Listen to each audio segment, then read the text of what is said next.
Hello, everybody, and welcome to this wonderful show. It is the Musings and Music show, the Musings part of it.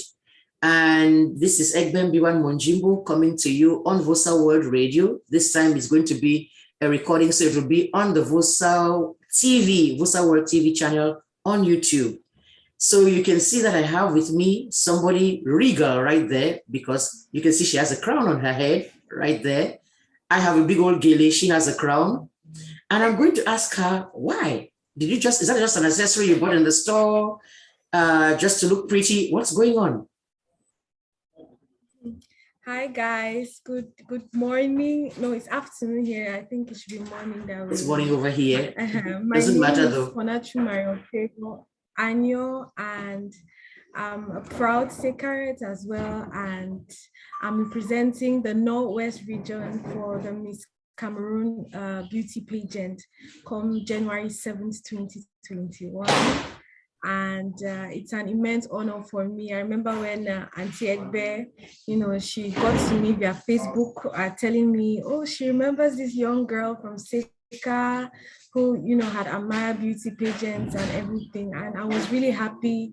She invited me to come on the show and present my project, my plans, and, tell you guys about my journey, my 8-year journey towards, the beauty pageant world. So I'm really elated and grateful. No, it's my pleasure to have you on here. And I'm going to go ahead and just present a little apologies or excuses to the viewing or listening audience, because you know how the internet thing works in Cameroon, it can be shaky. So because she wanted to be sure that she had a stable internet, she's coming to us. Where are you coming to us from? Where are you right now? What city in Cameroon are you in right now? Right now, I'm in Douala. I'm actually in Douala, Bunaberi. Yes, that's where I live with my parents. There you go. So she's having to sit outside where the connection is a little bit more stable, which means there may be a little bit of noise that you may hear back and forth. We apologize ahead of time for that. But as long as you can hear us and you can see us, I know you're going to stick around, and this is going to be an interesting chat. Trust me. So she mentioned something there about, we will talk about her journey, because she mentioned that she's a Seka. So what year did you get into Seka Baptist College? I got into Seka Baptist College September 3rd, 2008. You actually remember the exact date. That's awesome. I know I got there I can never forget September 3rd, 2008. I can never forget that day. Wow. I was happy, I was, I'm leaving the house. I'm going to be independent and all, not knowing the trap awaiting me. So I'll never forget that day, September 12th, 2008. I only know that that was September of 1976. I don't remember the actual date. Oh, that's interesting. And you said you don't know the trap that was waiting for you. It looks like our stories are about to be similar, because you see, you have your own mom. Your mom is a Seka herself who had gone to the school. Yes, she's a Seka. And your sisters are Seka too.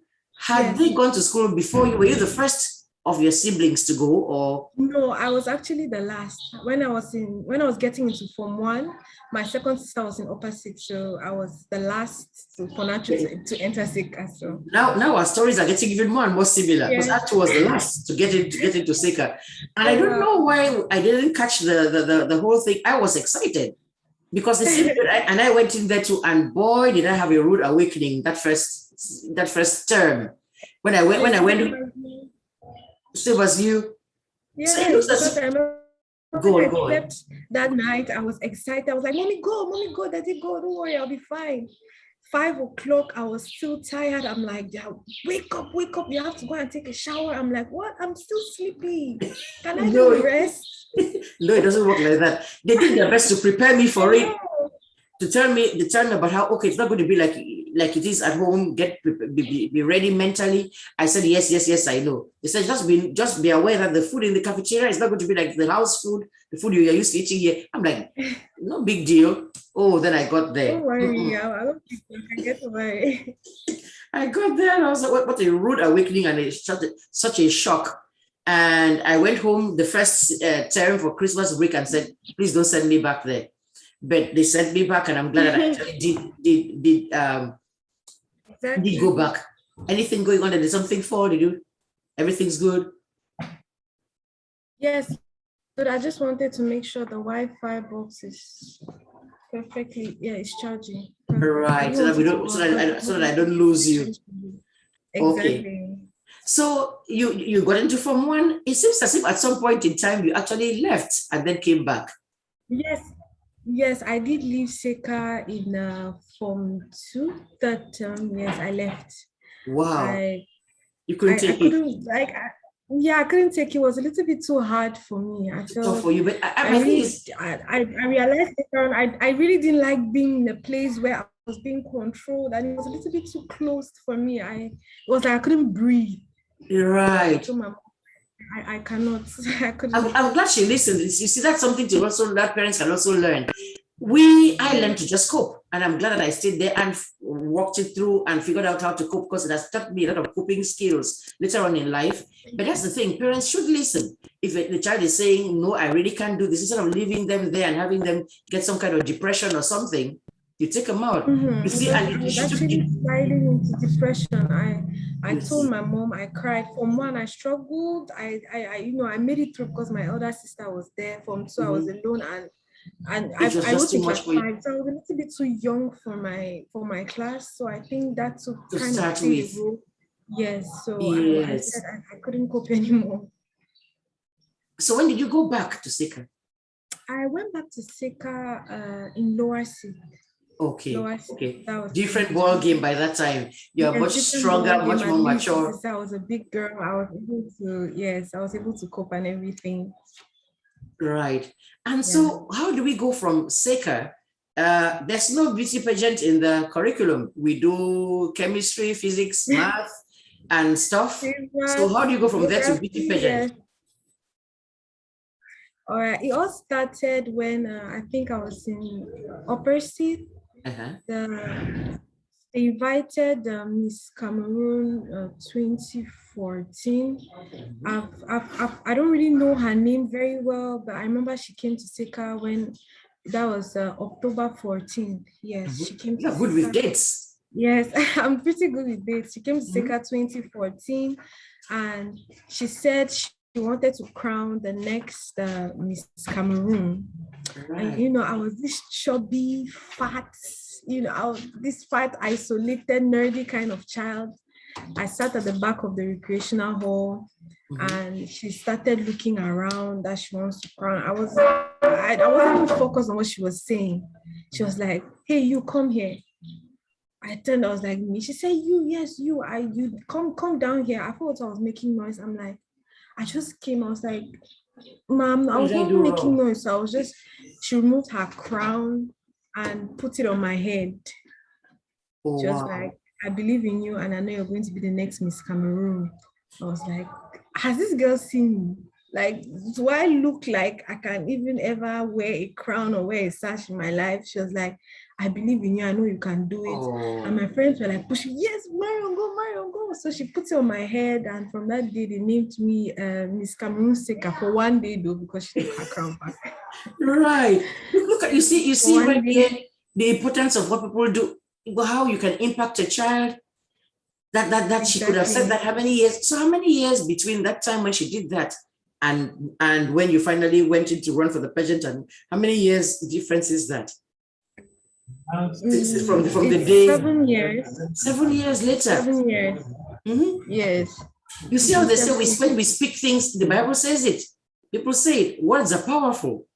When you believe in somebody and encourage somebody, look at what it can do. You know what? Pause. You remember that just before we started recording this right here, getting on there, I said, "Give me a minute, hold on, I'm trying to do something. Let me show you what it is I was trying to do." Hold on a second. I hope I can share my screen and you see what it is I was trying to do. I believe this is it right here. Let me share. Can you see the screen? Yes, this was how chubby it was. So this is the incident you just described. Why do I know it? Because way back then in that 2014, Lady Kate Atabongdi, who organized this pageant where this girl won, had informed me about it. I followed that pageant. She said she was going to Seka to go. She was going to tour Cameroon. The Miss Cameroon was going to tour Cameroon and do various projects in different schools and go to Seka. So I said, when she goes to Seka, Send me those pictures. So I have a little album with that in there. Part of the reason why I called you to come and do this show was for this, to say, oh my goodness, look at how, it says right there on her sash, 2014, right there where my cursor is pointing. And then that is you right there. And 7 years after, bam, there you are. Amazing. What an amazing story. Let me stop this share and come on back to us right there. That is a thing where I hope it tells the rest of us that we should be careful how we deal with children, how we deal with people whom we can influence. The same way this person spoke something hopeful in you and it panned out and her, I will call it little prophecy, was fulfilled. The same way when we say things that are damaging or discouraging to people, it can have the adverse effect as well and make them not rise to where they need to be. So when did this pageant get organized? What year did it start? When did the contest begin? It began, they started advertising it sometime of September 2020. Okay. Yes, September 2020, and I applied. I remember telling my sister that I would really like to go for this beauty pageant, considering the fact that I had lost weight, but it wasn't for it was for my health and for myself. Right. So I remember stumbling upon those pictures on Facebook, and I said, anyways, let me just try. If this girl could believe in me, let me try. So when they launched it, I did apply, and they told me they were going to call me back sometime February. I waited to February, they didn't call. They put on their website that they're going to be doing it by March. I saw they had done for the Far North, Adamawa and Garwa, but they didn't call me. So I just gave up. I'm like, probably I didn't fit the criteria like I always told myself. So sometime in June, that's 3 months after March, they sent me a message that I need to be in Bafusam in 3 days time, that I've been selected for the pre-audition. So I was like, how do they expect me to be in Bafusam in 3 days? I don't have a dress, I don't have a shoe, I don't know how to catwalk, nothing. I struggled. I was not ready at all. So I told my sister, I said, Ika, you were here with me. I don't know how I'm going to do this, but you just have to do something. So we struggled, we hurried to get my traditional outfit, an evening gown, the shoes and everything. So we arrived at Bafusam, and I saw I went alone actually. My sister was to come later. So I saw everybody around me. They were professional models. When I mean professional, like their catwalks. Oh my goodness. I was like, what am I doing here? Then they called for training, that those that don't know how to catwalk should come and learn. I went there and I was the only person there. So that means I was the only person that did not know. The only JJC. Exactly. I was the only JJC. I didn't know how to catwalk. So the coach, he was pretty nice. He taught me. I was able to learn the little I could during that, because it was just for about 2 hours. So I learned for like 2 hours. Then the finale came. No, the day before the finale, Saturday, I called my sister. I'm like, Ika, I cannot do this again. Like the people that are here, the girls that I've seen, I cannot.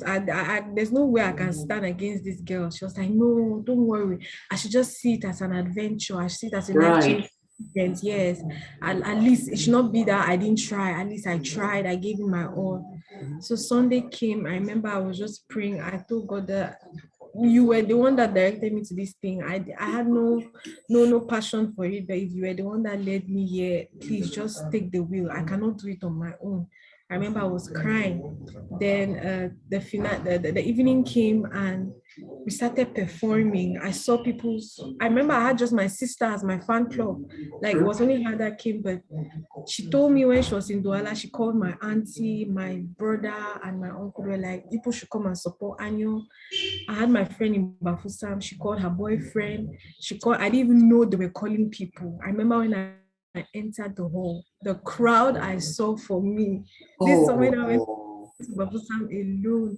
My friend and her boyfriend, they made placards and everything. Awesome. With my name Yes, so I That's went the thing to boost your confidence. Yes. exactly, because I was like, I had nobody, and the other girls, I saw their fan clubs before, and I didn't have any. I just knew it was my sister and I. So I said, anyway, anyhow that comes out, no problem.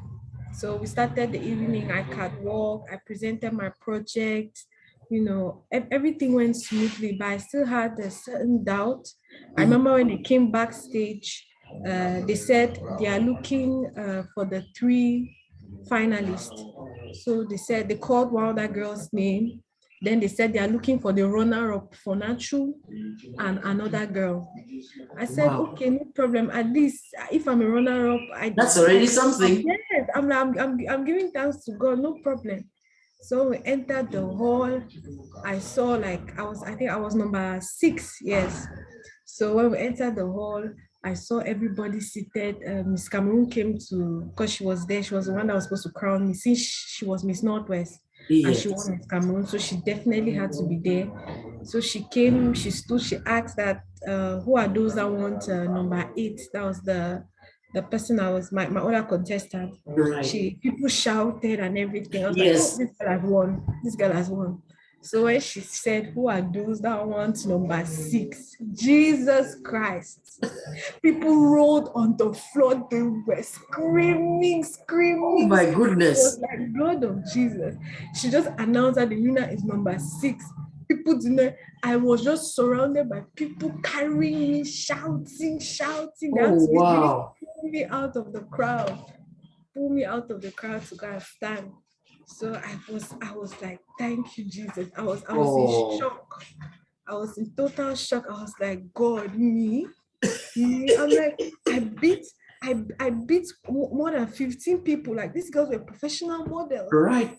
Those are the lessons that God teaches us every day. That's not the thing. He will qualify you if he needs to use it, then he will qualify you. Exactly. And I believe I also believe in humility, because I think it's because I accepted the fact that I don't know. Right. I didn't know anything. Right. I was like, God, take the wheel, and I believe He did it for me. Amen. Instead of having all the confidence and I can do this myself, he says, oh yeah, go now, go try your best. Exactly, because I think if you believe that, oh, I have a knowledge of it, I'm good at this, and God, okay, go. If you think you can do it on your own, go ahead. But I cannot do it on my own. I don't know how this thing works. Right. And you see, okay, so you've mentioned the fact that there is a project, because of people, when they hear this, they just think, okay, they just want to go do a beauty thing. It's just a show thing. You've mentioned that you have a project. What can you tell us a little bit more about that project? What is the project about that you presented? Yes. For this year's Miss Cameroon, the theme is beauty at the service of health. Okay. And I'd always been very passionate about breast cancer, because I lost 3 of my aunties to breast cancer. So I didn't even know the theme, because even presenting my project, I didn't even know the theme of Miss Cameroon, that it was health related. So I just said, whatever, maybe people take up like education, trying to eradicate poverty. I said, I'll take up breast cancer. And when I presented my project, I think that was one of the reasons why you want I feel like I was selected. Yes. So I've been working on this breast cancer campaign for about let's say since June. I've been really effective, and I've given my voice out to it. I've held several seminars. I've been to Bamenda. I've seen a minister delegate of public health. She's a woman, and she was really impressed, like, for somebody fighting, for our voices to be heard, because breast cancer affects mostly women. And in Cameroon, the main reason is because in Cameroon, breast cancer, the price of treatment for breast cancer has not been subsidized. Like the kidney patients who undergo dialysis, dialysis used to be about 100,000 per session, but now it's 5,000 per session. Because it's subsidized. Yeah, because it's subsidized. But breast cancer, one session is 200,000. Imagine that I need at least 4 sessions every month. Imagine a poor woman in the village who has how does she cope? Right. So what you're doing there is not only just, you are raising awareness to the fact that there is this issue. So somebody should not have to have breast cancer and say, okay, you will just go buy my coffin, buy my casket, and you start to say, this is the ashwabi I want for the die, because I'm not going to get any, I don't even stand the chance. And that's a very unfortunate situation to be in. Exactly. And I'm also So trying to educate women because in Africa, most of these women develop breast cancer out of ignorance. They always believe it can never happen to me. You know, it mhm. happened to my mom, but it can never happen to me. And even if it happens, they'll start blaming, oh, it's my grandmother, it's my auntie, witchcraft and everything. Breast cancer does not have a cure. The only way we can actually prevent it is by detecting it early. So I Right. try my best to, with the help of some medical professionals, because every seminar I go to, I always carry along a doctor, at Mhm, least one doctor. So he's there to, tell them the medical perspective about breast cancer. You mhm. teach the ladies how to palpate their breast, answer some of their worries, because most of them are scared of going to a doctor, and taking off their dress. They feel like they are going to be sexually abused.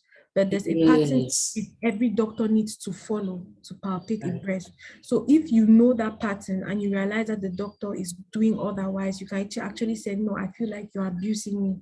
So we try our best to, Wow, that young is girls. really important because you see, people forget that we are born with those inhibitions. Because you see, even you're saying, do a self breast exam, which is what was recommended that we all do as women. Exactly. Some of us have also been raised with a certain kind of mindset.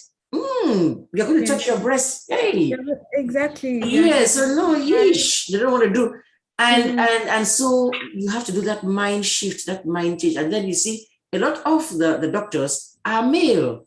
Yes. So you see Most there's some of us who even till this time in my age, I really prefer to go find me a female female doctor. OBGYN. I just feel Yeah. more comfortable that way, you see. And Yeah. so these are things which you have to try to explain to somebody. I see the usefulness of what you're doing. Thank you. To tell young girls, to tell women, no, you don't take those that fear, you don't take those inhibitions, Yes, because and, it could and they're actually killing cost you, you your life. right? Because most women in Cameroon, I remember going to the oncology center, because there's only one center in Cameroon that is dedicated solely for the treatment of cancer. Like they've been doing a lot to serve humanity. I Mhm. can't count the amount of people they have treated there for free for treatment that costs over 15 million. They have actually struggled to treat What to treat center is this? What health facility is this? it's called the Cameroon Oncology Center. They Where are is the it only ones. located? It's in Bikoko, Yapaki, just Right. on the way to Into Douala. into Douala. Yes, Look at it. just I only remember Bikoko Junction to buy Mionda. That's where no, I didn't know that it has another. It's a value has risen yes, since. Wow. it's a very because they are the only ones in Cameroon that actually own there's this they do radio. In fact, they're the only center in Cameroon in the whole of West Africa actually that do radiation therapy for breast cancer. All the other hospitals in Cameroon do chemotherapy, but they are the only ones that do radiation therapy. Wow, that is awesome to know that at least there's a place. And I hope in the nearest future, other medical facilities or other people who could sponsor these things would think about doing that, so we can have a whole country, a whole region should not have only one place that does that, which means that Exactly. It's even a whole region, like it's the whole of West Africa. People even come from Nigeria to come and do radiation therapy there. They are the only ones that own the machine is called a linear accelerator. They are the only ones in West Africa that actually own the machine. It's a oh very big, wow, like the doctor is doing an amazing amazing job. He's job. I based in the hope, States. yes. Yeah, but he's doing an amazing I job. hope the other ones who are based in the States here are listening to this and trying to figure out how they can send a couple more. I don't know. It must cost a lot of money. But I then know. we do use money for other things too. Those are the kind of things, fun things that we'll be raising funds for and see if we Exactly. can get the expertise. Because look, as you know, I run the Sick Up Right blog there. Yes, I do. There is the unfortunate section of it, which is so depressing, I which know. almost sometimes makes me think maybe I should just stop this thing. It's just because as you're typing and you're crying, it's that Mm-hmm. the part of those obituaries. Yes, the obituaries Yes, are always yes, there is a whole, and we've lost a lot of people lately, even though that was not the cause lately. But when you look at the list of people there, it keeps on growing every year. every year. The vast majority of people on that list who have passed away from sick, and this is only those that we know. There may be there are definitely others who passed on that we're never made aware of. The vast majority are passed away from breast cancer. You know, so I see many people on the page, even on Sacred Cats, who have died from a cancer. I always see you posting it. I'm like, it's alarming. And imagine them dying in the state. You can imagine the amount of people dying here from cancer in Cameroon. Right. So we as you've said, some people have taken the treatment. I have the first person I had on this show. She actually she's been cancer free 10 years now for breast cancer. She had a double mastectomy. So people do. It's no longer the death sentence it used to be. People do beat it. They do survive. Yeah, they do survive breast cancer. Right. But as she herself said, and as you have also said, the best way to try beating this thing till we find we understand everything about it is to now just prevent it, or at least get it detected early, so that it is taken care of before it becomes anything alarming, before it becomes really life-threatening. Yes. So the reason why we're even doing this on a Sunday like this is because this is October. It is Breast Cancer Awareness Month. Yes. So what plans do you have if you're a whole Miss Northwest and you have the sash right there and the crown, and and your platform is breast cancer and it's October? I know you're not sitting there saying, okay, so fine, I'll just chill right here. What are your plans? What do you have? What do you have planned for this month? Yeah, this month I've partnered with the Cameroon Oncology Center and also some radio stations. But the main, the pivotal point of every breast cancer campaign is always organizing a breast cancer screening, because there are still some Cameroonians that cannot even afford to go for the screening. So I've partnered with the Oncology Center so we could, do free breast cancer screening for as many women as we can. So it's going bless your heart. On the 18th of October at the October 18th. Yes, Let me make sure that we know today's October. So just in a week's time. In a week's time, next week Monday. Ooh. Next week Monday.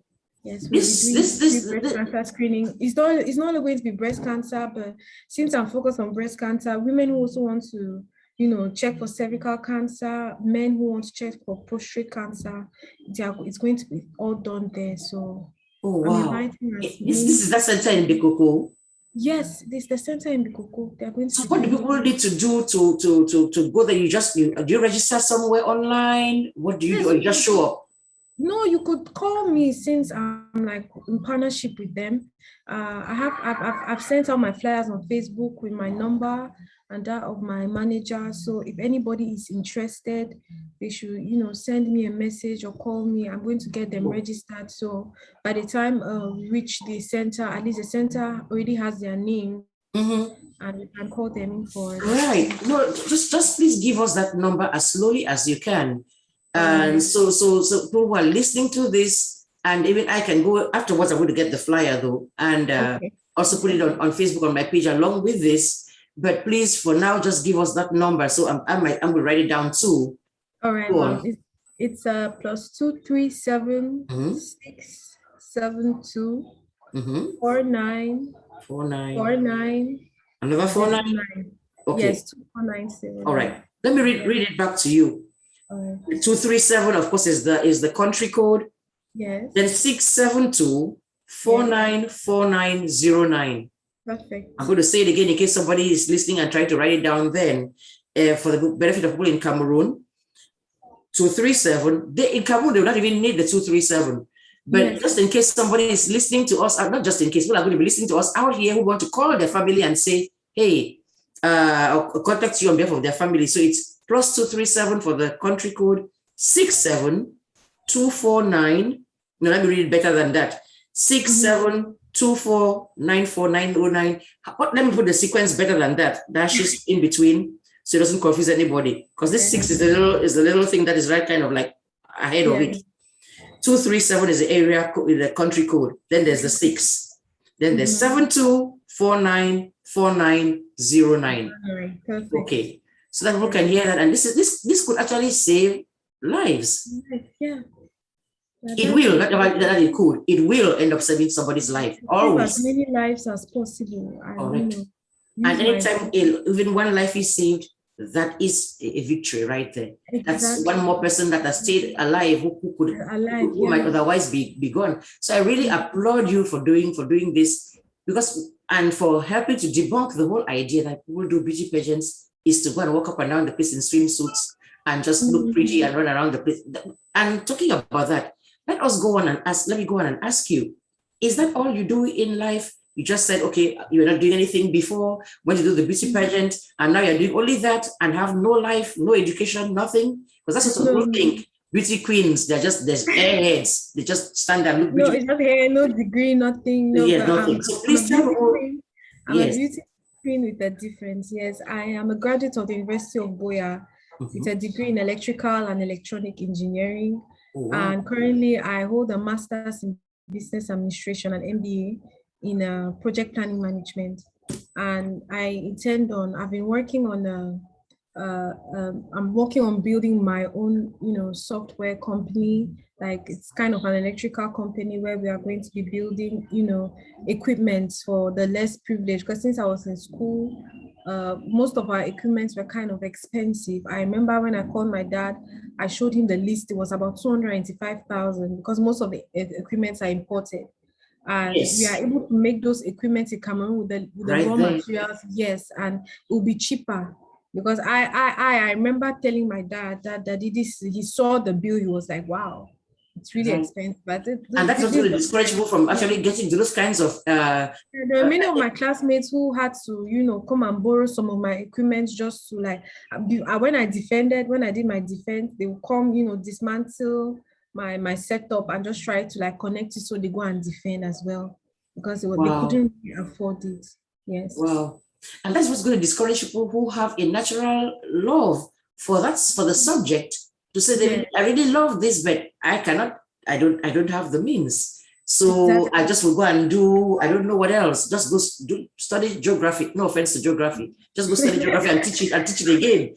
But you're really a person into science who could actually invent stuff like you do. You were blessed to have a dad who, even though he saw that it was expensive, still could afford it. Yes, my father, when I was in university, he did everything.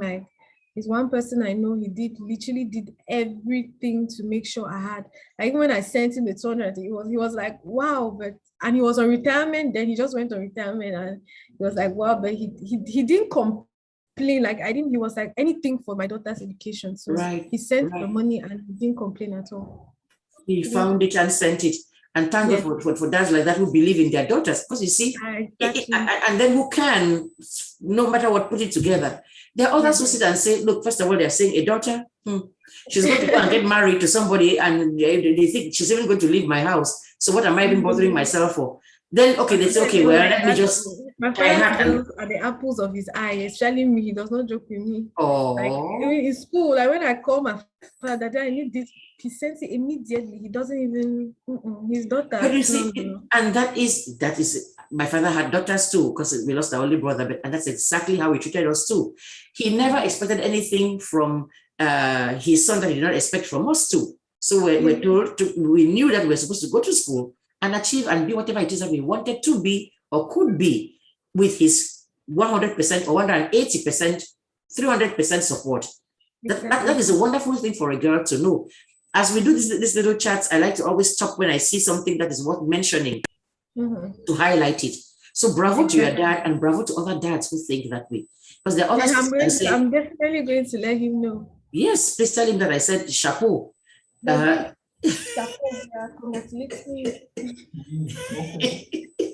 Yes, for doing that, because the other people will sit and say, well, no, she's going to go and get married to somebody, and even my name is going to even drop, and then go, no, if you're going to have to take, it's going to cost me that much, forget it. And there's some who don't even who don't think much about girls' education. Then you come and start bringing that kind of bill. It's like, I already tried my best to put you through boarding school and everything. And then now this is the end of it. Please go do. I know, just go do whatever I want to do. Food and nutrition. Go cook. Go do something. Or soccer and sociology and anthropology. Because there is this whole STEM thing. Because girls in general shy away from subjects. Correct. Engineering is not often that we see female engineers, and then one with plans and projects like this ahead. I really wish you the best on that. I cannot wait for the day the equipment comes out and it bears your name on it, and then people are going to be able to produce it, and then actually, as they say, consomme Cameroon. Yeah. buy the one that comes from there, and then it's going to help many more girls, young girls, and well, everybody, but girls in particular, who tend to shy away for all kinds of reasons. At least now they will not say lack of equipment is one of them. Yeah. Lack of equipment is one of them. Thank yes. No, it's my pleasure. I'm very, very proud of you. And I want people to see this so that other people who are interested in doing things like this, it's not only that you're going to have to, like you yourself said, I'm sure your platform is was part of the reason, not all the only thing, but part of the reason why they said, okay, this is a very important cause. If she's going to take it on. Yes. So those aunties that you lost, God rest their souls, they must be so proud of you.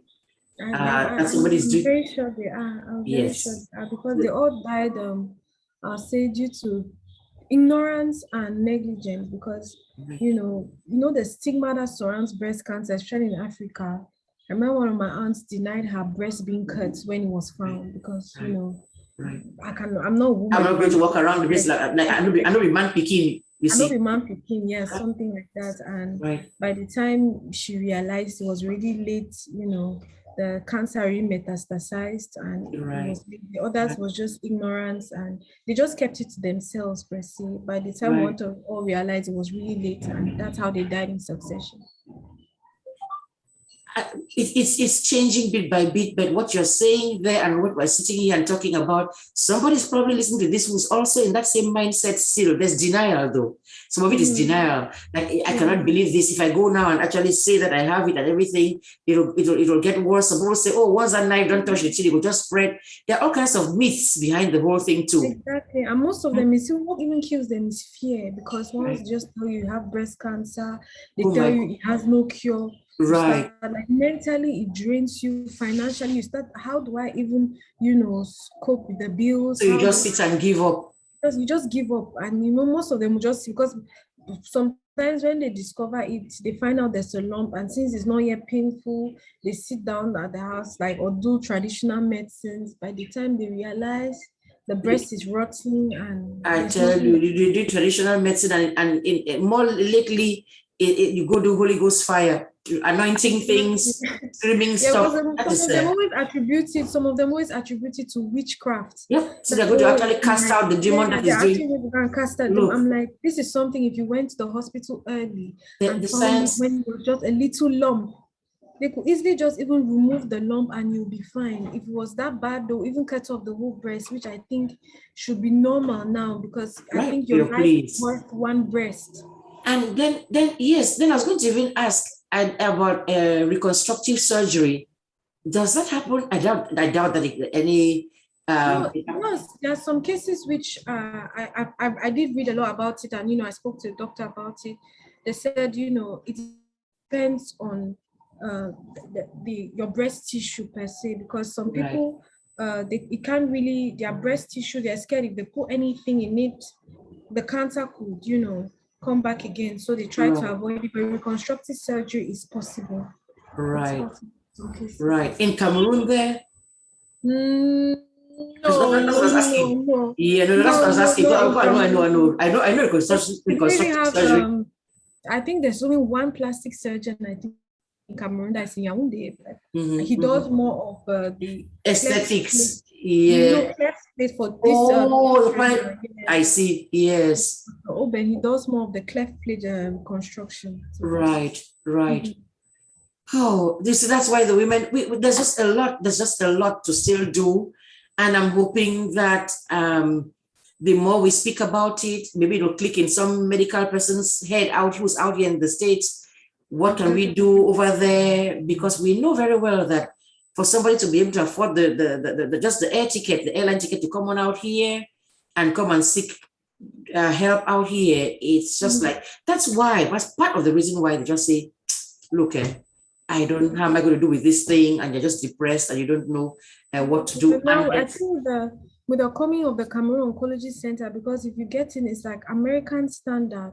And, you know, radiation therapy, that's the best form of treating cancer now. So I think with the coming of a Cameroon Oncology Center, there's really no much need for people to travel, because you go there, you see the amount of people. Like, even when I remember I went there visiting and, you know, gave some breast cancer patients gifts and everything. And like, I saw people going through pain, like the hall was full. It was terrible. It was terrible. We need more of those. We need more facilities. We need more health personnel, qualified and competent health personnel to handle these things. I do not know. I will talk to you after this and try to just figure out how one can help. What is it that one can actually do? It's quite an urgent thing, an important thing. And also, the way it is right now, a cause for concern, because we know more and more people are diagnosed with breast cancer. Some will say, okay, it has the incidence of it has increased. Some say, no, it was always there. We never just knew that was the thing that they were suffering from. I don't know which one is which, but it doesn't matter what the case is. Toujours est-il, as they say. The fact is that there are lots of cases. And women in Cameroon now, it's spiraling vertically, and it's you know, most of it is linked to ignorance. By the time, like when I was talking to the doctor at Oncology Center, she said most of the patients that come there are at stage 2, stage 3. They ask them, why did you? I did not have money. It's when they start showing, you know, visible signs and symptoms and they're in pain. That's when they come to them. And yes, as opposed to most of them die because they come at stage 3. At that point, you're just a palliative patient. There's nothing, all they can do is try to. There's not much that they can do at that level. Exactly. They just try to reduce your pain, but there's nothing they can do. So let's about mammograms, which here everybody's encouraged to go do at least one a year. Is it just that one center that will do them, or do hospitals just do them? Can you tell a person in Cameroon, go get your mammogram done, or you have to go to a private practice place to get it done? You can get it in any hospital. Okay, you good. can get it in any hospital that you know, has the machines. But I recommend the Cameroon Oncology Center, because since like in fact, they are solely based on cancer, so it's very easy for them to detect, and they know there are some women with, you know, big breasts, of which the machine cannot easily detect. Yes. So, you know, when somebody is solely dedicated to something, even if the person says, I feel something, you go to a general hospital, say, oh, I didn't see anything. But and they'll just tell you that, okay, go, but you know you're in pain. You know there's something. You know there's something wrong with we know our bodies, we know there's something happening. Even when we ignore it, because I'm somebody who's good at that. I can feel the twinge, that's the toothache starting there. I'm like, okay, no, I can still eat. Let me just eat.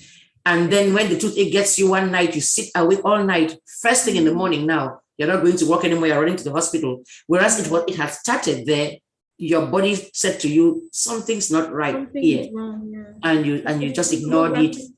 They do mammographies in all private clinics. You can do it. Government hospitals, you can do it. But the Cameroon, since it's Breast Cancer Awareness Month, the Cameroon Oncology Center, I can say we have kind of paid for it. So everybody can come and just, you know, do it for free for this month. This month of October. Please listen, everybody who's listening. I hope you caught that. If you're right there, you're listening from Cameroon, you heard it, you know where to go to that oncology center. If you are listening out here in the States, and we all have family back home, contact them and say, contact your sister, your auntie, your grandmother, your mother, and say, you need to call 237-672-494909 and try to get yourself on that register. I'm going to have to get this out there as soon as I can, so that people can take some action because this is happening Monday. What was that date again? The 18th. Monday the 18th. Just 8 days time. A week from today. Yes. All right, my dear. Thank you so much for coming and do this. It was very important. Very much, Auntie. No, my pleasure. The pleasure is really all mine. The duty even is mine. And so what a final parting word do you have to tell people who are watching or listening? I'd like you to have the final word. Yes, I'll just like to say, what I always tell myself is, if there is a will, there is a way. When I look back at my journey, seeing, this chubby child who literally had no confidence in herself, reaching up to this point, and I'm trying my best to change the narrative about beauty pageants in Cameroon, especially because most people, or say most girls that go there, no educational background, probably just A levels, and seeing an engineer per se going for a beauty pageant, like even up to now, my dean in electrical engineering is kind of shocked. My classmates are shocked, but I always say there is a will, there is a way. And to all my, I would say, young girls suffering from breast cancer, even the women, you just, especially in Cameroon, at least there is hope, because you have somebody who is out here fighting for you. Because I believe, advocating. Yes, I believe that if I actually win this beauty pageant, it's going to open me a lot of doors in which I can actually, pour out my plea and tell them, like, there's a way you can subsidize treatment for breast cancer. It's really good, because I think what the government needs now is a push, because if there's nobody standing there for breast cancer patients, how would they know? They focus on everything, but trivialize this one. They say it's the squeaky wheel that gets oiled. The wheel that is squeaking, squeak, that's the one that they go and say, okay, let us put oil there. If you're sitting there quietly, nothing's going to happen. That's what they call lobbying, and that's what advocacy is all about. That's the way it works. So you're in the right direction, which makes me now, even though I said that we should stop there, I heard you mention that so you are Miss Northwest. Yes, so there's still going to be a contest where they're trying to find Miss Cameroon. Is that how it is? Yes, it's going to take place January 7th in Yaoundé, Hilton. 2022. 2022, yes. 2022. All right. Oh, you want to make sure that you keep us informed, and let's do that campaigning and let's do that voting. I hope it's going to be electronic, so some of us can get on there and vote and vote and vote. There's the first part, which is the online voting. So if you're the people's choice, you are automatically the person with the highest votes is automatically selected for the same. I hope everybody's listening. I hope cigarettes are listening. Yes. Well, even if you're not listening now, you will hear it, because I'm going to get on their case and say, vote.